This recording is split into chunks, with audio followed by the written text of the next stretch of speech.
Welcome back to the deep dive. Today we have a very specific mission, I'd say.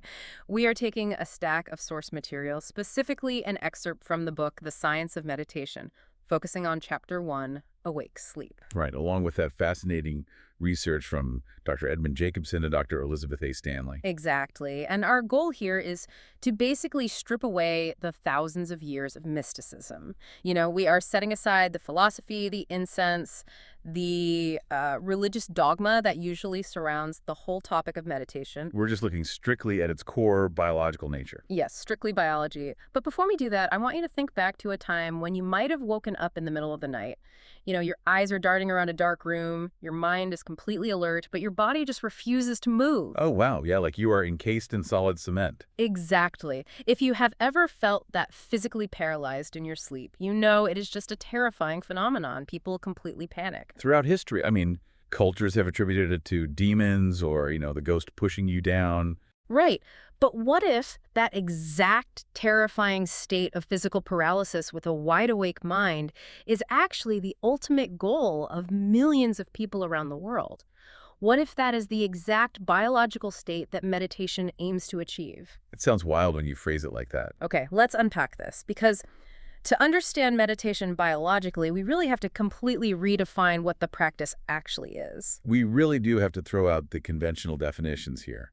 For thousands of years, humans just didn't have the tools to look at the central nervous system or measure physiological changes accurately. They didn't have fMRI machines laying around. Right, exactly. So people explained these profound physical sensations of meditation through the cultural or religious lens of their time. They used poetry and spiritual metaphor. Which makes sense for the time. It does. But when you strip all of that away and just look at the raw biological markers, meditation is, quite literally, awake sleep. It is the biological process of keeping your mind entirely conscious, completely alert, while allowing your physical body to trigger its natural sleep sequence. That phrase, awake sleep, it sounds like an oxymoron until you look at the data provided in the text. During a deep meditative state, your heart rate drops significantly, your respiration slows to an absolute crawl. Your blood pressure shifts entirely. Right. And these are not just, similar to sleep. These are the identical biological markers of normal deep slumber. They're the exact same markers because it is the exact same biological program running.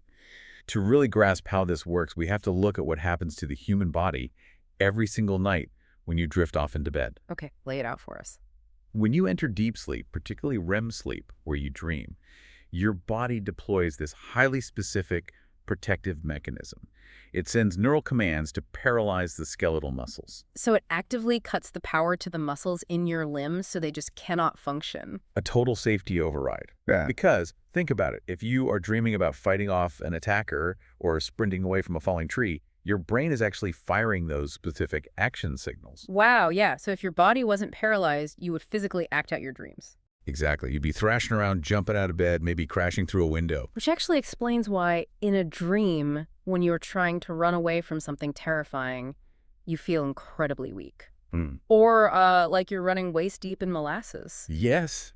Your body has literally severed the physical connection to your legs. That is so crazy. Normally, we are entirely oblivious to this profound physical transformation because our consciousness powers down first. We miss the feeling of our muscles shutting off, the heavy numbness, the shift in our nervous system, all of it. Because our mind is already totally asleep. Right. So, biologically speaking, is meditation essentially putting a computer into sleep mode? Like where the monitor goes dark and the keyboard is completely deactivated, but the internal processor is still humming along perfectly awake. That is a brilliant analogy. Yeah. The hardware, your body, the keyboard, the monitor is powered down and locked out. But the software, the processor of your mind, is still running, observing the entire shutdown sequence. It's just watching the body turn off. Exactly. And for anyone who has tried to meditate and gotten frustrated by weird physical sensations, this biological reality demystifies so much of that experience. Because people report what? Tingling, numbness, a feeling of heavy floating? Yeah, or suddenly feeling like their hands are massive. It's not some supernatural aura descending upon the room. It is literally just your body's standard nightly sleep mechanism kicking in. You just happen to be conscious enough to feel the paralysis taking hold. Exactly. Well, that reframing totally takes the magic out of it, but honestly, it makes the biology so much more fascinating. I do have a hang up here, though. Sure, what is it? If my body is asleep and my mind is awake, well, I've had that happen involuntarily. We just talked about sleep paralysis.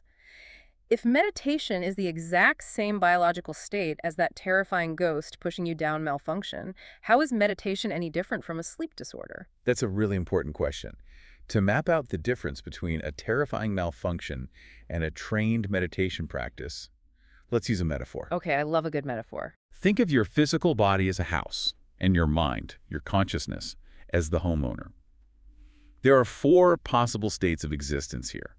State 1 is normal waking life. So the house is active, the lights are on, The doors are open, and the homeowner is wide awake, running the show. normal daytime existence, just you and I right now. Right. Now, state 3 would be the complete opposite. Normal nighttime sleep, the house is completely shut down, the doors are locked, and the homeowner is fast asleep in bed. Makes sense. But the intermediate states are where things get weird.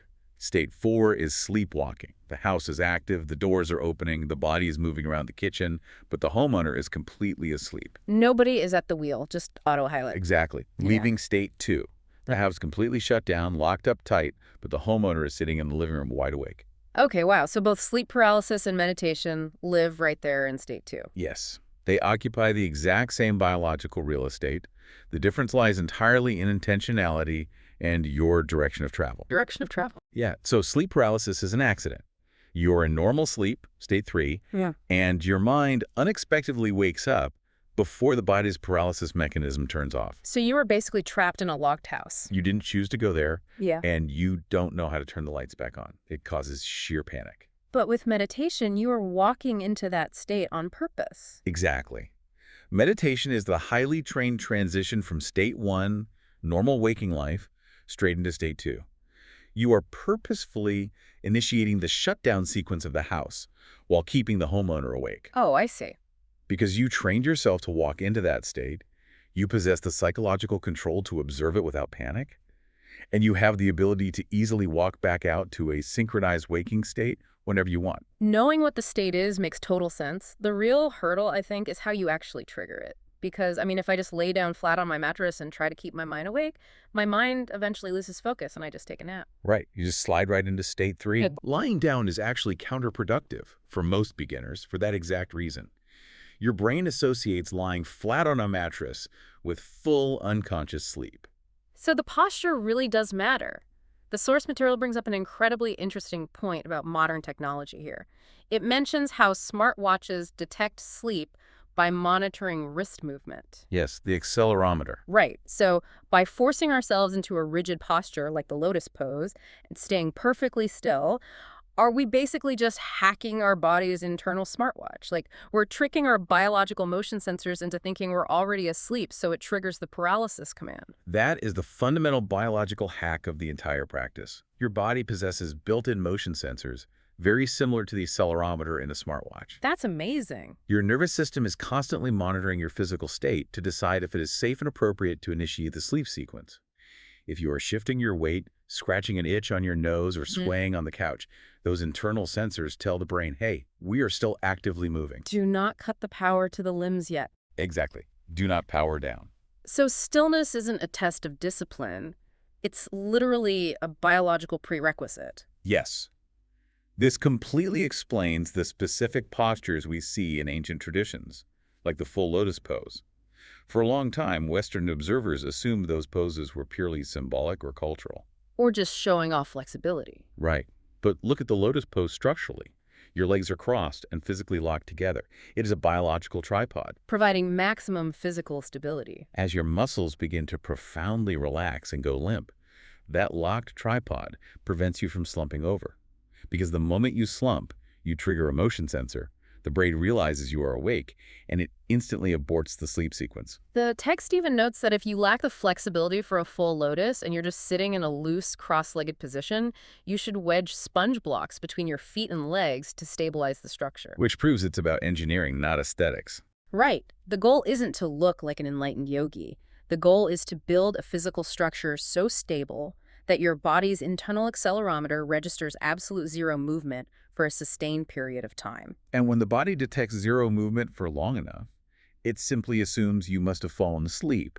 It triggers the protective paralysis commands to the skeletal muscles, even though your mind is sitting there wide awake, observing the whole shutdown process. Okay, let's look at what happens once you successfully pull off this hack. You trick the body, the paralysis kicks in.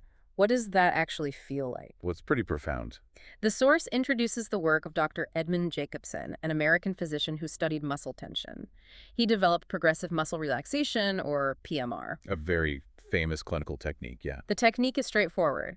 You consciously tense a muscle group, like squeezing your fist as hard as you can for 10 seconds, and then you rapidly release them. And when you do that, you feel this rush of numbness. Yeah, a vibrating sensation of true relaxation flooding that specific muscle. Jacobson's defining philosophy was that an anxious mind cannot exist in a relaxed body. Jacobson recognized that modern humans carry an immense amount of chronic, low-grade tension in our bodies entirely unconsciously. PMR is an incredibly useful clinical tool. Because it forces you to feel it. Exactly. Gives you a highly concentrated taste of what actual muscle relaxation feels like while you are awake. I have to play devil's advocate here, though. Go for it. If Jacobson is right, and an anxious mind cannot exist in a relaxed body, and I can force my body to relax just by clenching and releasing my fists, why am I sitting still for months trying to learn meditation? That's a fair point. Right. Why deal with all the frustration of sponge blocks and lotus postures when I can do PMR at my desk in 30 seconds? If I feel stressed, I tense my shoulders, drop them, get that vibrating relaxation, and I'm cured, right? Isn't PMR a much faster shortcut for a busy person? It definitely seems like a perfectly logical shortcut, but PMR has severe biological limits. Let's look at the reality of doing that at your desk. You squeeze your shoulders, you drop them, you get that wonderful warm rush. How long does it actually last? Maybe 10, 15 seconds before I start hunching over my keyboard again. What's fascinating here is the absolute limitation of our voluntary control. PMR is limited in three major ways. First is exactly that duration. The conscious relaxation fades almost immediately, and the baseline tension creeps right back in. It's just a temporary fix. Second is this scope. You can only focus on one or two muscle groups at a time. You squeeze your hands, then you move to your calves, then your neck. It is a piecemeal approach. You can't flex your entire body simultaneously. You really can't. But the third and most critical limitation is the type of muscle you're working with. PMR only works on skeletal muscles. So just the ones attached to our bones. Right, the ones you have voluntary control over. But your body is packed with smooth muscles. The muscles lining your digestive tract, your blood vessels, your entire respiratory system, and of course you have the cardiac muscle of the heart. Oh, wow. Yeah, you cannot consciously flex your stomach lining, hold it for 10 seconds, and release it to force relaxation. Exactly. Right, I can't just clench my arteries to relieve my high blood pressure. When you enter the state of awake sleep through stillness, you completely bypass the need for voluntary clenching. Because the body is initiating its own systemic automated sleep sequence, it relaxes everything simultaneously. So it hits the smooth muscles too. Yes. The skeletal muscles go limp, sure, but the smooth muscles lining your gut also soften. The blood vessels dilate. The heart muscle slows its rhythm. That's incredible. And unlike PMR, which fades in seconds, the awake sleep state sustains that profound system-wide relaxation for as long as you maintain the motionless posture. The source text describes a point in deep practice where you feel a numbness and vibration not just in a released fist, but a constant sweeping current flowing through your entire body from head to toe. That sweeping current is the physical sensation of complete systemic muscular release. Understanding that physical release is crucial, but it still leaves a major piece of the puzzle unsolved for me. We know how to relax the body, but why does relaxing the smooth muscles of the gut or the heart cure the racing thoughts in my head? The mind-body connection. Yeah, why does Jacobson claim the anxious mind evaporates when the body relaxes? This is where the source brings in Dr. Elizabeth A. Stanley and her concepts from the book Widen the Window. Her work completely dismantles how we traditionally view stress. We're deeply, deeply conditioned to believe that anxiety is a top-down problem.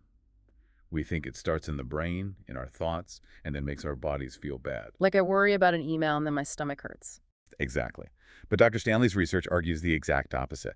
Anxiety isn't generated in the thinking part of the brain at all. It originates as physical stress in the body. She divides our operating system into two distinct parts: the thinking brain and the survival brain. Okay, so the thinking brain is the neocortex. It's the part of us that handles logic, language, complex reasoning. It's literally the voice in our head analyzing this conversation right now. And beneath that is the survival brain. This includes the limbic system, the brainstem, the cerebellum. This system is ancient, it is incredibly fast, and it does not use logic or language. No logic at all. None. It handles implicit memory, emotions, and basic survival. One of its primary nonstop functions is a process called neuroception. Neuroception, it sounds like a radar system. That's essentially what it is, a constant radar. The survival brain is constantly scanning your internal state and your external environment. It operates entirely below the level of your conscious awareness, and it is looking for only one thing: danger or safety. Just a binary switch. Yes.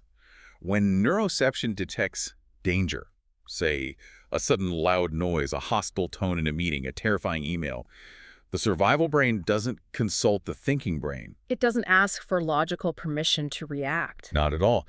It instantly triggers the sympathetic nervous system and floods the body with stress hormones. Your heart rate spikes, your breath becomes shallow, your digestive organs knot up.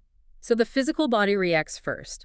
The hormones hit the bloodstream, the stomach tightens, the heart races, and then our thinking brain catches up, feels all those intense physical sensations, and says, oh no, my heart is racing. I must be incredibly anxious about this email. The thought follows the physical alarm. It's like living with a blaring smoke detector. You can't just use your thinking brain to negotiate with a smoke detector. Try talking a smoke detector out of beeping. Right. You can't stand underneath it and use logic saying, I promise there's no fire, it's just burnt toast. The alarm doesn't understand language. No, it just detects smoke. You actually have to fan the physical smoke away to reset the sensor. And in this case, fanning the smoke means physically calming the body's nervous system.